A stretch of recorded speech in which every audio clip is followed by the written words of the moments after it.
Ethan, hello. Hey, can you hear me? Sweet. Hey, Bonnie, thanks for taking some time to do this.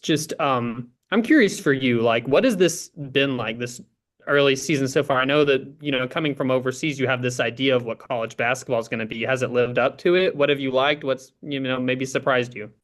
Yeah, no, I've really enjoyed it. It's definitely a lot of people warned me it would be tough, especially pre-season, and I think I got a bit of a taste of that. It was definitely tough, and just yeah, you have to work really hard, and yeah, pre-season really shocked me to be honest. But no, I've been really enjoying it. What's been the biggest adjustments to maybe like how things are either officiated or just kind of the style of play here? I think definitely like the foul calls. I think it's pretty evident for me. I've been getting a lot of fouls, but I think just having to adjust to the physicality and what they're going to allow and what they will let go by. But yeah, it's probably one of the biggest adjustments for me currently at the moment, and I'm still trying to figure it out slowly. When you look at the team's past two games to maybe learn how to win without Talea in the mix because of, what she was going through, what do you think that y'all learned as a team from that?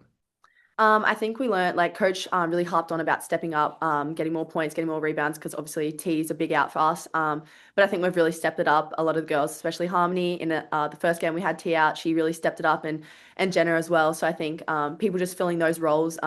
T's a big loss, so we've had to have people step up, and I think we've done so. Last one I'll ask for now. I've just been curious, coming from Australia, who are some of the like basketball, maybe, I don't know if you call them basketball idols, but just the people that you looked up to that, maybe shaped how you play? I really look up to Sammy Whitcomb. I got to guard her in the WNBL this year, well, this past season, and yeah, she just works unbelievably hard, and she's just a great role model for honestly any young basketballer coming through. And yeah, I really want to I really idolize her, and I want to shape my game around her. And I really love Steph Reed as well. She's another Australian basketballer. She's playing in Europe at the moment, and she coached me when I was growing up. And yeah, I just love how hard she works and how much she hustles. So Yeah. probably that would be the most. And then I want to ask, I mean, obviously fans are familiar with the name Georgia Amore too, because what do you think this says about Australia basketball? That, now in the college space here, we're really getting familiar now with you, players coming from Australia and performing well. Yeah, I think we're having a lot more girls from Australia come through. And it's really exciting to see. I think it's a great opportunity. And yeah, you learn a lot in college basketball. It's only my first season and I'm learning so much. So I think it's a really good opportunity to take. And, it's a full scholarship to get an education as well, which is, yeah, really good. So. Sweet. I'll turn it over to somebody else. Aiden. Yeah, hey Bonnie. Actually, Ethan's question was kind of what I was going to ask, but I'll ask a little differently. You mentioned, the influx of Australian talent coming to the United States. I used to cover Jazz Shelley when she was at Oregon. Obviously, she went on to have success in Nebraska. Did you reach out to those types of players that were already here, and what kind of I guess what were the biggest pieces of advice you got, if you did, on making the transition to the college game? Yeah, I had a few players at the in my WNBL team, Sydney Flames, that had been at college, and they were constantly reminding me, just like through practices and throughout the season, of things about college and what I need to prepare for and how much fun I'll have.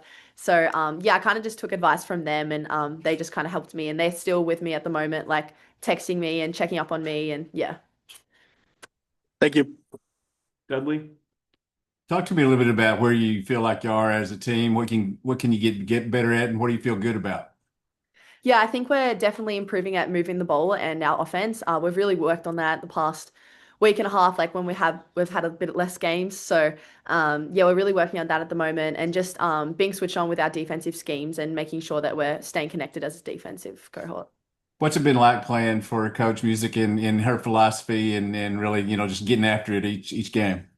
Yeah, I love Coach Music. She's put so much confidence in me and she allows me to play whatever role we need to, whether that's defending the best player or just hustling and rebounding. And yeah, no, she just gives me so much confidence and I'm really grateful for that.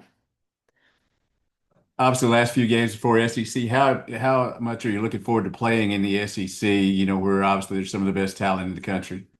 Yeah, it's going to be tough, but I'm really excited to match up against some great players, some great teams. Yeah, it would definitely be challenging, but we're all ready for it. Appreciate it. Back on the Australia thing, do you have other friends that are playing in the US right now? Like, who are some of those people that you know that are playing on other teams? Yeah, I've got two in the SEC group. I've got one, Monique Williams. She played on the Australian team with me just 2 months ago, well, a bit more than that. But yeah, she's in the Vanderbilt team. And then I've got Amelia. She was also on my Australian team and she's from Florida. So I'm pretty excited to play them. About to say, what do you think that'll be like? Yeah, that'll be good. I'm really excited to play them. And just catch up with them. Like it's good seeing friends and playing against them. So Want to ask, you mentioned it that a big part of coming over here, you're getting your college education. You just went through your first, finals week. What has it been like that side of, moving to the US and going through school? yeah, it's definitely been challenging. I had a couple classes that were like American based, so like American history, and then I had American law. So they were like a bit difficult because it's a bit different to, the Australian side of things. But no, I really enjoyed it. It was definitely hard juggling them, but I think, yeah, I managed pretty well. What are you studying? I'm studying business, so Oh, undeclared, just everything about business, I guess. see. What surprised you about Arkansas since you've moved here? Ooh, in terms of like the town or like just America, like what do you mean? Yeah, all the above. I guess just things that maybe you've learned since you've been here that you just weren't familiar with. It just isn't part of living in Australia at all.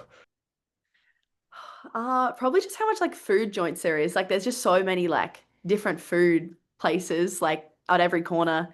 So many takeaway places. Like yeah, that's probably shocked me the most, to be honest. And my last thing, you mentioned us, you're a coffee person. What coffee are you drinking these days? Onyx. I love Onyx. That is my favorite coffee place. I recently purchased their Christmas advent calendar and I've been loving that. So every day you get a bit of coffee and you put it in your machine and you try it out. It's all different from around the world. So I've been loving that. So Onyx is my go-to every game day. Thanks, really appreciate it. Any other questions for Bonnie? Nope. All right. Thanks, Bonnie. Thank you.